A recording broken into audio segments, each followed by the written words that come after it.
Hey, Cam here. What would happen if the PlayStation 4 or Xbox One fails? We can't really escape the fact that this next console generation is pretty much a two-horse race. Now, don't get me wrong, there are a number of other very interesting prospects and indirect contenders in the industry, but for the mainstream consumer, there really is just one question that needs answering. PlayStation 4 or Xbox One? So, what if one of these two horses was to go lame? Would this be good or bad for us, the humble consumer?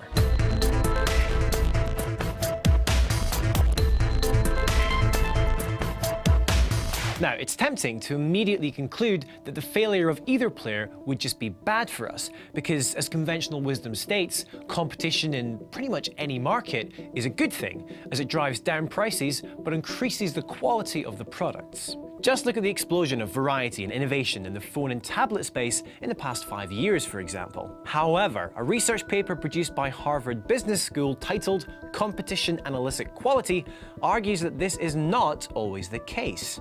You see, there can also be a darker side to competition. In particular, it can encourage companies to pursue unethical or questionable business practices in an attempt to attract new customers or retain current ones. The paper's conclusions are largely based on a study monitoring 28 million vehicle emission tests from more than 11,000 facilities across the whole of the US. They demonstrated that increased competition was associated with more lenient inspections, which did of course please customers as more cars passed the test, but it was ultimately socially costly and detrimental to the environment. So, could these unethical pitfalls of competition also apply to our beloved games industry? Well, personally, I don't think so. The key about the Harvard study, and a major part of their conclusion, is that these negatives are most apparent when the industry in question has a significant social cost if corners are cut. There just isn't really an analogue of this in the games industry, as far as I can tell anyway. For example, say one of the big two tried to undercut the other by sacrificing on build quality of their console. This would quickly become apparent and likely drive customers straight in the other direction. Plus, the negatives of the alternative, a monopoly in a market like this, are well documented, as it inflates price, reduces choice, and also decreases our ability as consumers to really express our disapproval if a business takes steps that we don't like.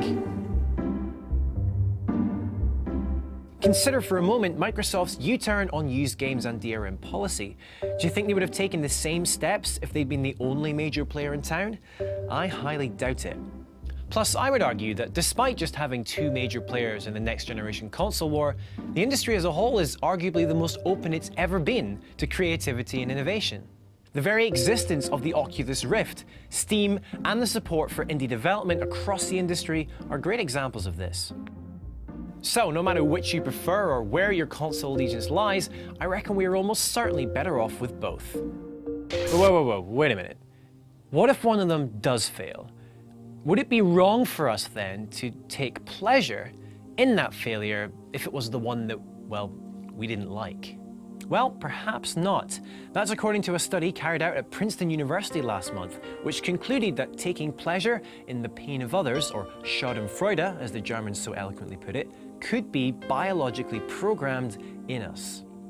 Through a series of 4 experiments, and by measuring the electrical activity of the cheek muscles of the participants, the researchers observed that people smile more when they see someone they envy experience misfortune or discomfort. In the first experiment, for example, participants were shown photographs of individuals associated with different stereotypes. These images were then paired with various negative, positive, or neutral events, like getting soaked by a taxi or winning $5. Participants were then asked how this would make them feel, and their facial movements were recorded. But this is not the only research suggesting that Schadenfreude could be something innately biological.